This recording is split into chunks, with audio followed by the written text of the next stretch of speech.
Stimulating Talk.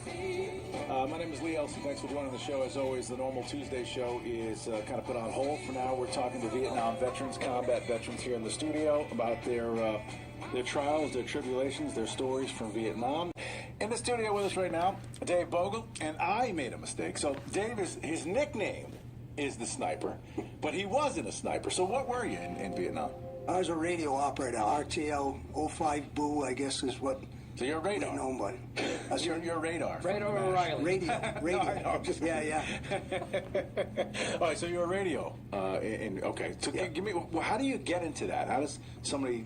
Is that something you look to do when you? No, I was drafted in December 1967. I went to basic training at Fort Dix, and then I was selected for the radio operators course, and that course was taught, basically we learned to operate every kind of radio that we have and that our allies have. We did Morse code,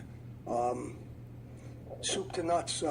Radio operators can be assigned to infantry, artillery, Army Air Corps. Their use is throughout the Army. And we get a chance to get hard stripes instead of soft stripes because they never know where you're going, and hard stripes are the way to go. So, so I ended up finishing radio school, came down on orders for Vietnam, and I ended up right at the end of TET in May of 68, got to Vietnam and was assigned to 1st Battalion, 22nd Infantry of the 4th Infantry Division, and our base camp was located in Pleiku. And we had 3 areas of operation, basically Kon Tum, Dak To, and Pleiku provinces, and that's where the fun began. So you're the guy with the radio on his back who's radioing where you are, where you need support. That was your job? Well, yeah, not all of the time. We were actually assigned to Battalion CP, which was the Tactical Operations Center. Basically what we did was call in an airstrike, Army engineers, whatever we could get to blow a hole in a mountaintop, hilltop. We went in, we put a fire base in. Our battalion consisted of 4 line companies and a recon platoon. One of the line companies would stay into the fire base as fire base security. We usually had a battery of 105 howitzers brought in for direct fire support for our additional companies that were on patrol base around the within range of our 105s, obviously. When you're talking to somebody, who are you talking to on the other end of that radio? Who's on the other end? I mean, is it central, like a command post? Is it one person who? How does that work? Well, you basically have 3 different radio nets. You have a company net, which is the inner workings of the company that you're assigned with in the fire base for security purposes.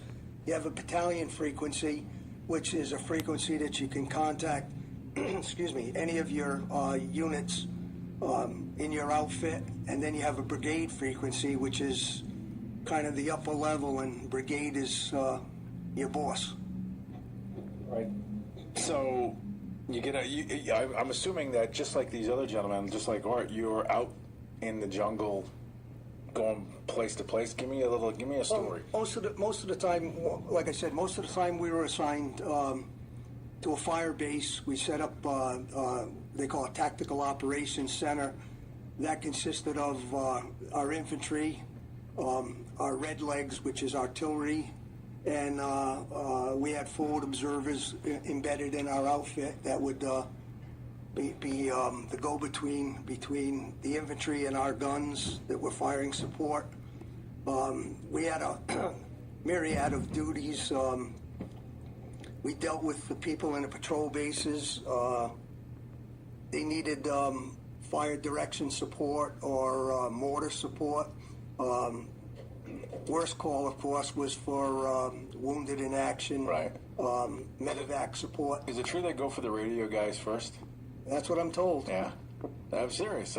They try to shoot the radio people first, correct? Well, they usually try to take the radio out, and they take 2 people in front of it and 2 people behind it, because that's usually where the rankingest person of that size unit would be, close to the radio. So. Okay, that makes. So now, are somebody else that's trained to use that radio? Or, but if you go down, Oh yeah, when you get to the infantry level, we used to call it the Prick 25. It's a PRC 25. It's an FM radio. It has about an 8-kilometer, under ideal conditions, broadcast range. It's pretty basic. Yeah. No fancy stuff here. It's kind of like talking on a telephone, but you squeeze a little squelch button and away you go. Right. Now, it's called the Prick 25 because it weighed 25 pounds. You had to carry a couple extra batteries with you. Right. So the RTO had extra weight.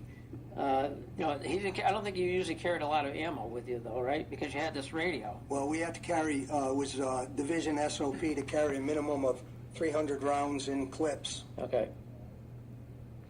That's a lot.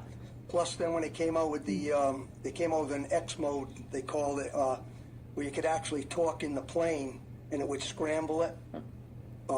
That was a top secret device, so you had to carry a thermite grenade for the X mode. You had to carry a thermite grenade for the umbilical cord that connected the Prick 25 to the X mode. So, and carried the 2 spare batteries, like you say. Also had to carry a thermite for your SOI, which had all your codes and frequencies and stuff. So, had a lot to think about. Now, off the air, you mentioned that your boss or your lieutenant colonel, he was hollering your name over the air or something. Yeah, we got some beauties, I guess. This guy was promised a combat command by Major General Stone, who was the division commander, 4th Infantry Division. He brought this, let's just call him Lieutenant Colonel Steve, brought him over, never had any combat command time, and was handed a full infantry battalion. And he used to think he was like sitting on the golf course there with his feet up on a chair, talking to people on his telephone, and it was a little unnerving at times. So your name would end up going out over the airwaves, and if any enemy soldiers were listening, Dave Bogle. Let me remember that name. Well, they didn't have Google back then. It wasn't like they were going to search them. No, but it's the whole idea. There's a whole level of security that you taught when you taught radio procedures, right? And it's not to compromise people or locations. And this guy said, "Well, Sergeant Bogle, and I mean, we're on the ground with birds coming in. We're trying to get a combat assault situated, and he's about 10,000 feet up in his loach out to trace the burnout range, kind of thinking he knows what he's doing." And I just saw that happen so many times at several different levels. It was very scary. Now, most of these guys had call signs, right? Now, he must have had a call sign. Oh yeah, he was the Big Six, but that was his call sign. We won't go any further than that. we had a call sign assigned by from the MJ Sullivan. Sorry about that. Go ahead. We had a call sign assigned by the SOI, Signal Operating Instructions, and also had a call sign that all the RTOs would recognize and buy very quickly. Well, listen, guys, I got to get to the top of the hour. That's what that says. So I think if you want to stick around, please, we try to trade some stories towards the end of the show in the next half hour or so. So don't anybody go anywhere. It's a special Vietnam show. It's 94.9 News Now and Stimulating Talk. Correspondent Jerika Duncan. Cosby's attorneys have